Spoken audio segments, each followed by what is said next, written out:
नमस्कार मित्रों, आप सभी का ओम डिजिटल स्टडी यूट्यूब चैनल पर बहुत बहुत स्वागत, अभिनंदन। मैं ओम प्रकाश बिश्नोई। सबसे पहले तो आप सभी को बहुत बहुत शुभकामनाएं और बधाई देना चाहता हूं ओम डिजिटल स्टडी परिवार की ओर से। जो अभ्यर्थी शिक्षक मुख्य भर्ती परीक्षा L2 के सामाजिक अध्ययन विषय में अंतरिम रूप से चयनित हुए हैं, उन सभी को इस डिजिटल परिवार की ओर से बहुत बहुत बधाई और ढेर सारी शुभकामनाएं। आप निरंतर यूं ही सफलता के राह पर है वो आगे बढ़ते रहें। इस भर्ती में जो विद्यार्थी सफल और असफल हुए हैं, उन दोनों के मन में एक शंका है, एक डाउट है। वो ये है कि इसमें कुछ क्वेश्चंस डिलीट कर दिए गए हैं और कुछ के आंसर भी चेंज किए हैं। तो ये आप किस प्रकार से इस डिलीट क्वेश्चन को एलिमिनेट करते हुए, अलग सेपरेट करते हुए आप अपनी मार्किंग है वो कैसे करेंगे, इस बारे में आज की इस वीडियो में हम चर्चा करेंगे। और खैर कट ऑफ वगैरह है वो तो आप लोगों ने देख ही ली होगी, कितनी क्या गई है क्या नहीं गई है, ठीक है। लेकिन ये थोड़ा सा आपके दुविधा वाला प्रश्न है और मैं इस वीडियो में आपको क्लियरली ये भी बताऊंगा कि किस प्रकार से आप नेगेटिव मार्किंग को अलग करेंगे, किस प्रकार से आप सेक्शन वाइज आपको मार्किंग करनी है, ऑल ओवर मार्किंग करनी है। इसके अलावा कौन कौन से क्वेश्चंस डिलीट किए वो भी मैं आपको एक एक पर्टिकुलर प्रश्न है वो बताऊंगा। तो देखिए, ये आपका लास्ट में फॉर्मूला दिया हुआ है, तो इस फॉर्मूले का क्या मायने है वो भी हम देखेंगे। तो इसमें अगर डिलीटेड क्वेश्चंस की बात करें तो पहले तो मैं आपको क्वेश्चंस बता देता हूं कि कौन कौन से क्वेश्चंस है वो डिलीट किए हैं। इसमें अगर हम देखें तो इसमें जैसे कि 1 से 40 तक आपका राजस्थान जीके वाला पोर्शन था, उसमें क्वेश्चंस 14 और 37 है वो डिलीट किए हैं। वो कौन से क्वेश्चंस है वो भी हम देखेंगे। इसके अलावा जो आपका एसएसटी वाला पोर्शन है 66 से 125 तक का, इसमें 60 क्वेश्चंस थे, तो 2 क्वेश्चन है वो इसमें 99 और 106 वाले डिलीट किए हैं। बाकी पूरे पेपर में कोई भी क्वेश्चंस है इसमें डिलीट नहीं किया है। अब ये क्वेश्चंस कौन से हैं जो डिलीट किए हैं वो चीज़ मैं आपको एक बार बता देता हूँ। आइए, तो ये देखिए, स्टार्टिंग में जो 14 नंबर मैंने आपको बताया था वो ये प्रश्न है कि 18वीं शताब्दी में मेवाड़ में एकलिंग जी मंदिर का निर्माण किसने करवाया। ठीक है, तो ये मंदिर जिस बप्पा रावल काल भोज ने 8वीं शताब्दी में एकलिंग जी का मंदिर का निर्माण करवाया था, ना कि 18वीं शताब्दी में, इसलिए इस क्वेश्चन को डिलीट किया गया है। इसका मैंने प्रमाण भी आपको टेलीग्राम पर शेयर किया था और ये क्वेश्चंस भी प्रमाण भी मैंने दिया था कि अर्ध उष्णकटिबंधीय स्टेपी अर्ध शुष्क उष्ण जलवायु पाई जाती है। तो ये झुंझुनू में भी है, सिरोही में है, जोधपुर में भी है, बारां में नहीं है। ठीक है, तो इस क्वेश्चन को डिलीट किया फाइनली। राज्य कृषि विपणन बोर्ड का कार्य नहीं है, 99 नंबर जो क्वेश्चन है इसको भी डिलीट किया है। इसमें सारे के सारे क्वेश्चन जो ऑप्शन है वो सही हो रहे थे। और इस क्वेश्चन को भी डिलीट किया है। 106 नंबर 2002 में भारत में मानव विकास सूचकांक में प्रथम कोटि प्राप्त करने वाला राज्य कौन सा था। तो ये 4 क्वेश्चन है आपके फाइनली है वो डिलीट किए हैं। ठीक है, प्रश्न तो ये डिलीट कर दिए। अब डिलीट क्वेश्चन आपके लिए एक सबब, परेशानी का सबब बन गया है कि ये डिलीट क्वेश्चंस है, इनको क्या करेंगे, बोनस अंक देंगे, क्या करेंगे। तो राजस्थान कर्मचारी चयन बोर्ड कभी भी किसी भी प्रश्न पर बोनस अंक नहीं देता है। उनको डिलीट करने का मतलब है प्रश्न पत्र से ही हटा दिए हैं, अलग कर दिए हैं। आपको ये सोचकर चलना है कि हमारे टोटल जो पेपर थे उसमें 150 की बजाय 146 ही टोटल क्वेश्चंस थे। ठीक है, तो ये है सीधे तौर पर डिलीट क्वेश्चंस का अर्थ है। तो अब देखिए, आपको डिलीट क्वेश्चन की मार्किंग है वो सेक्शन वाइज करनी है, क्योंकि यहाँ पर ये एक फॉर्मूला दिया है और सेक्शन वाइज करने का तात्पर्य ये रहता है।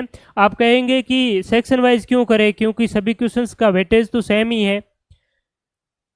जैसे कि अगर बात करें कि सभी क्वेश्चंस मतलब 2 अंक का ही है, तो फिर सेक्शन वाइज करने से क्या तात्पर्य है। तो सेक्शन वाइज का भी एक मतलब है, क्योंकि आपका जो राजस्थान जीके वाला जो पहला पोर्शन है 40 जो क्वेश्चंस है, तो जो 40 क्वेश्चंस है वो कितने 80 मार्क्स का है।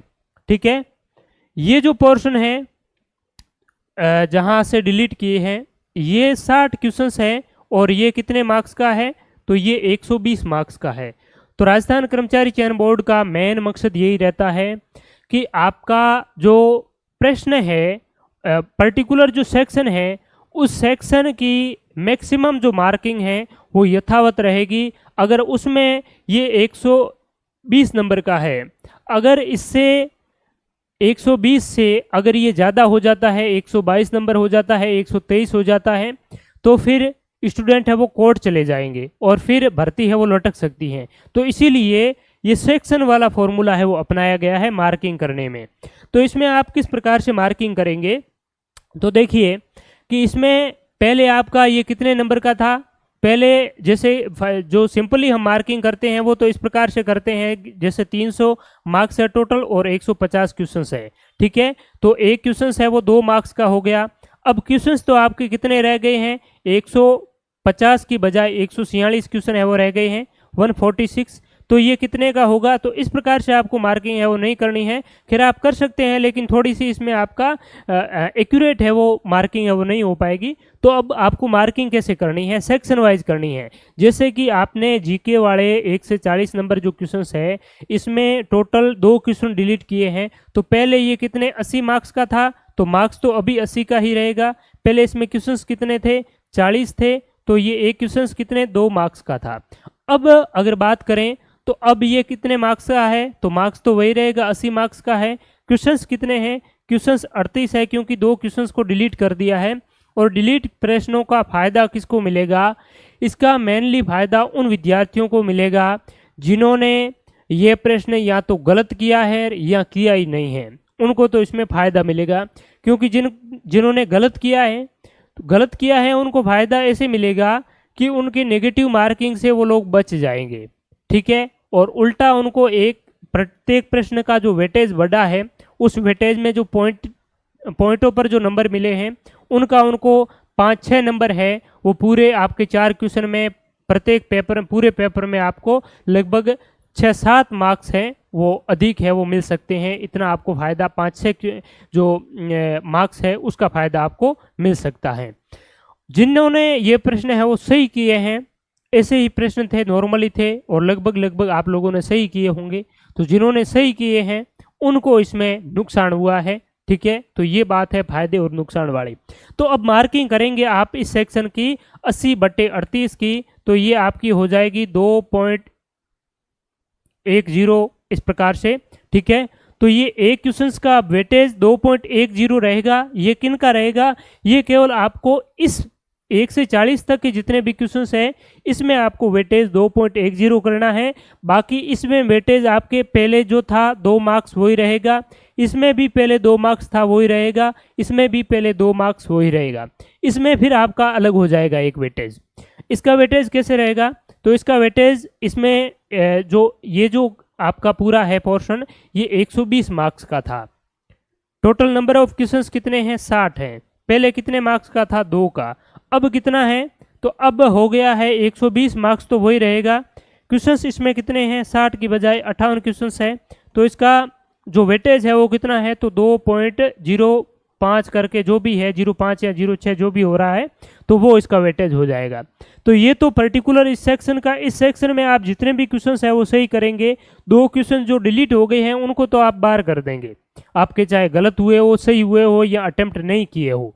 अगर आपने गलत भी कर दिए हैं तो आप इन क्वेश्चंस की नेगेटिव मार्किंग साथ में काउंटिंग नहीं करेंगे।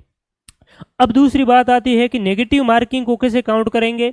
तो नेगेटिव मार्किंग को आप पहले कैसे काउंट करते थे कि 2 मार्क्स है, 2 मार्क्स पर 1/3 नेगेटिव मार्किंग 1/3 है, 2 × 1/3। तो नेगेटिव मार्किंग पर्टिकुलर एक प्रश्न की कितनी हो जाती है, 0.66, ठीक है। अब कितनी रहेगी, तो अब इसका जो वेटेज बढ़ गया है 2.10 × 1/3, तो जितनी नेगेटिव मार्किंग होगी 0.66 की बजाय 0.77 हो जाएगी। तो ये नेगेटिव मार्किंग आप केवल ए वाले इसी सेक्शन में यूज करेंगे। इस सेक्शन के लिए आप जो इसका प्राप्तांक आता है, रिजल्ट जो आता है, इससे 1/3 से आप है वो मल्टीप्लाई करके इसकी नेगेटिव मार्किंग निकालेंगे। तो इस प्रकार से आपको इसकी नेगेटिव मार्किंग करनी है और अपने जो आउटपुट क्या रहता है, मार्किंग क्या रहती है, वो आप करेंगे। तो इसकी आप अलग करेंगे। बाकी वालों की आप अलग करेंगे, और ये जो जहाँ डिलीट हुए हैं उनकी, आप कहने का मतलब है जहाँ जहाँ डिलीट हुए हैं उनके पर्टिकुलर क्वेश्चंस का आप वेटेज इस प्रकार से निकाल के उसकी अलग मार्किंग करेंगे। बाकी वालों का 2 के साथ में 1/3 नेगेटिव जो मार्किंग है 0.66 वाली, उसके अकॉर्डिंग आप नेगेटिव मार्किंग करके अपने फाइनली जो कितने मार्क्स आए हैं वो आप देख पाएंगे। और दूसरी बात है कि इसमें एक ट्विस्ट है, वो ये है कि कुछ क्वेश्चंस के आंसर चेंज भी किए होंगे, एल फर्स्ट में भी किए थे, इसमें भी किए होंगे, और उसकी जानकारी यहाँ पर कहीं भी नहीं दी गई है कि कौन से क्वेश्चंस का आंसर चेंज किया है।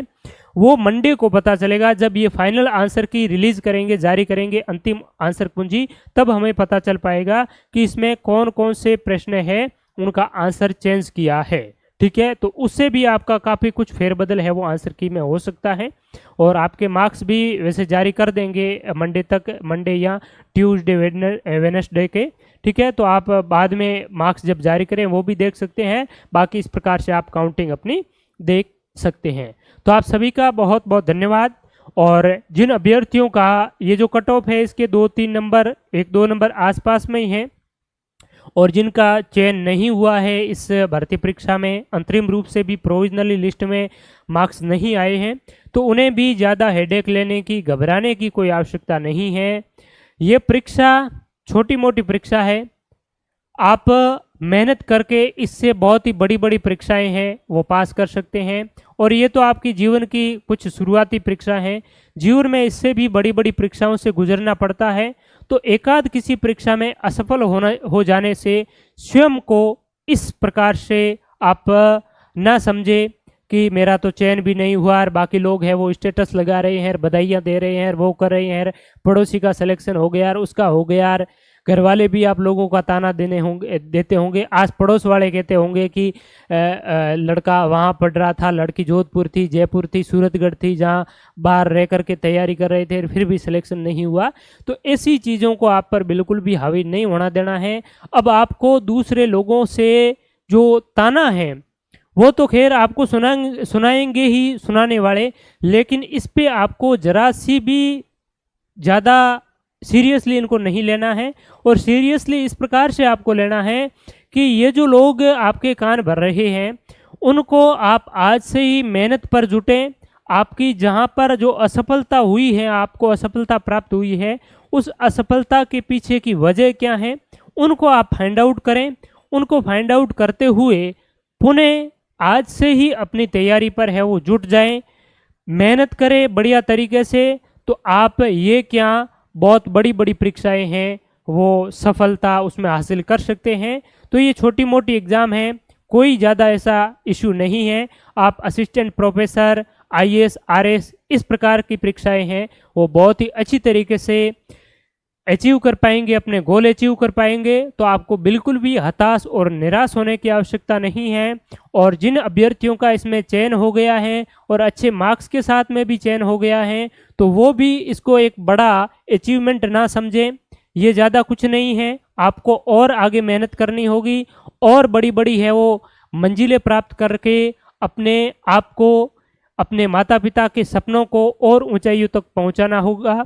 तो इसलिए आप निरंतर, जिनका चयन हो गया है, नहीं हुआ है, कुछ थोड़े से नंबरों से रह भी रहे हैं, तो सभी को आगे अपनी तैयारी है वो जारी रखनी चाहिए। तो आप सभी को एक बार पुनः ओम डिजिटल स्टडी परिवार की ओर से बहुत बहुत बधाई और शुभकामनाएं। आपके और भी कुछ सुझाव हो, शंका हो, तो इस कमेंट सेक्शन में आप ज़रूर लिखें। और साथ ही साथ ओम डिजिटल स्टडी परिवार की ओर से आपको जो quality content test series available करवाई थी, उससे हूबहू सवाल मिले, राजस्थान जीके वाला विशेषकर जो पोर्शन था उसमें। तो आप लोगों के बहुत से जो मैसेज प्राप्त हुए उनके लिए आप सभी का बहुत बहुत धन्यवाद ज्ञापित करता हूं। और भी आप लोगों के जो प्यार, स्नेह है, आशीर्वाद है वो हमें मिलता रहे। आप सभी का एक बार पुनः बहुत बहुत धन्यवाद।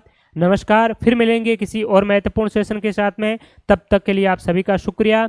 इसके अलावा राजस्थान जीके आपके लिए बहुत ही महत्वपूर्ण टॉपिक है, तो राजस्थान जीके की एक सीरीज भी यूट्यूब पर चल रही है फ्री में, उसको आप दिन प्रतिदिन है वो ज्वाइन करें। और ओम डिजिटल स्टडी टेलीग्राम चैनल पर राजस्थान जीके की टॉपिक वाइज टेस्ट सीरीज भी है, तो उनको भी आप डेली बेसिस पर है वो 1-2 घंटे प्रैक्टिस करते रहें। ताकि प्रैक्टिस ही आपको परफेक्ट बनाएगा और आप आगामी प्रतियोगी परीक्षा में भी बहुत अच्छी रैंक के साथ में सिलेक्शन प्राप्त करेंगे। तो आप सभी का बहुत बहुत धन्यवाद। नमस्कार।